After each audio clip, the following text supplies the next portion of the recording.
ബജ്ജി മുളകില്ലാതെ നല്ല കിടിലൻ ടേസ്റ്റിൽ നല്ലൊരു ബജ്ജി നമുക്ക് തയ്യാറാക്കാം. ക്യാപ്സിക്കം മാത്രം മതി ഇതിനായിട്ട് ഞാൻ 2 ക്യാപ്സിക്കം എടുത്തിട്ടുണ്ട്. ഈ 2 ക്യാപ്സിക്കത്തിൽ തന്നെ നമുക്ക് കുറേ ബജ്ജി ചെയ്തെടുക്കാൻ പറ്റും. അത് വളരെ ടേസ്റ്റി ആയിട്ടുള്ള ബജ്ജിയാണ്. നമുക്കിനി ഇതൊന്ന് ചെറുതായിട്ടൊന്ന് കട്ട് ചെയ്തെടുക്കാം. അങ്ങനെ ഞാൻ കട്ട് ചെയ്യുവാണ്. നല്ല കട്ടി കുറച്ച് തന്നെ നമുക്കിത് നീളത്തിൽ കട്ട് ചെയ്തെടുക്കണം. ഞാനിപ്പോൾ ഈ ഒരു കട്ടിയിലാണ് എടുക്കുന്നത്. പിന്നെയും നമുക്കതിൻ്റെ ആ ഒരു കട്ടി കുറച്ച് തന്നെ നമുക്കത് എടുക്കാവുന്നതാണ്. ഇത് എല്ലാവർക്കും ഇഷ്ടപ്പെട്ട നല്ലൊരു സ്നാക്ക് റെസിപ്പിയാണ്. നമുക്ക് പെട്ടെന്ന് തന്നെ നമുക്ക് ചെയ്തെടുക്കാം. ഇത് ഒരു താമസവും ഇല്ല. ക്യാപ്സിക്കം ഒന്ന് കട്ട് ചെയ്യുന്ന ആ ഒരു താമസം മാത്രമേ വരുന്നുള്ളൂ.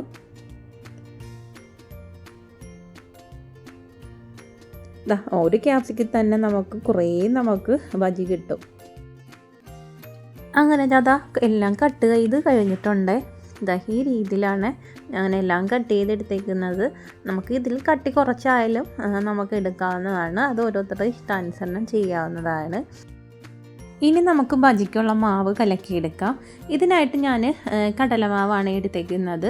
1 കപ്പ് അളവിൽ കടലമാവ് എടുത്തിട്ടുണ്ട്.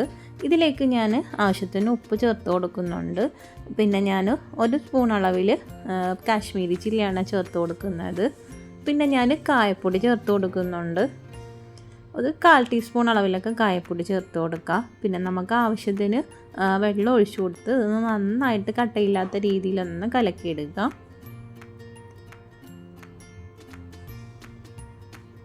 എളുപ്പമാണ് നമുക്ക് ഈ ഒരു സ്നാക്സ് തയ്യാറാക്കി എടുക്കാനും. നമുക്കിപ്പം ബജ്ജി മുളക് തന്നെ വേണമെന്നില്ല. നമുക്ക് ക്യാപ്സിക്കം ഉണ്ടെങ്കിൽ നമുക്ക് ഈ രീതിയിൽ ചെയ്തെടുക്കാവുന്നതാണ്. അങ്ങനെ കട്ടയില്ലാത്ത രീതിയിൽ കലക്കി എടുത്തിട്ടുണ്ട്. ഇനി നമുക്ക് ഒരു പാൻ ചൂടായി വരുമ്പോൾ അതിലേക്ക് നമുക്ക് ഇതൊന്ന് ഫ്രൈ ചെയ്തെടുക്കാൻ ആവശ്യത്തിന് ഓയിൽ ഒഴിച്ചു കൊടുക്കുക. ആ ഓയിലൊന്ന് ചൂടായി വന്നതിന് ശേഷം മാത്രം നമുക്ക് അതിലോട്ട് ഇട്ട് കൊടുക്കണം. നമ്മൾ ആ ഓയിൽ ചൂടാകുന്നതിന് മുന്നേ ഇട്ട് കൊടുത്താൽ നമ്മൾ ഇടുന്ന ആ ഒരു സ്നാക്സിലേക്ക് വേഗം കയറി എണ്ണ പെട്ടെന്ന് അതിൽ കുടിക്കും. അങ്ങനെ ഓരോന്നായിട്ട് ഞാൻ എണ്ണ ചൂടായി വന്നിട്ടുണ്ട്. അങ്ങനെ അതിലേക്ക് ഇട്ട് കൊടുക്കുന്നുണ്ട്.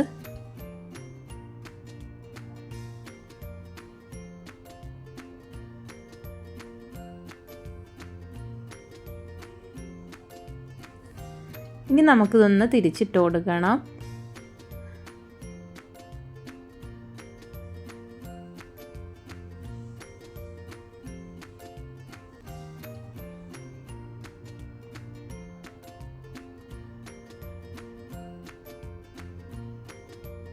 അങ്ങനെ ഇത് തിരിച്ചിട്ട് കൊടുത്തിട്ടുണ്ട്.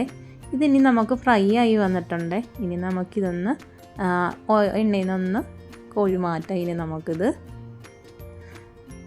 നല്ല കാണാൻ തന്നെ നല്ല ഭംഗിയുണ്ട്. അതുപോലെ തന്നെ നല്ല ടേസ്റ്റുമാണിത്. നമുക്ക് ബജ്ജി തിന്നുന്നതിൽ പ്രത്യേക ഒരു ടേസ്റ്റാണ് ഈ ഒരു ക്യാപ്സിക്കം ബജ്ജിക്ക്. എല്ലാവരും ഒന്ന് ട്രൈ ചെയ്ത് നോക്കുക.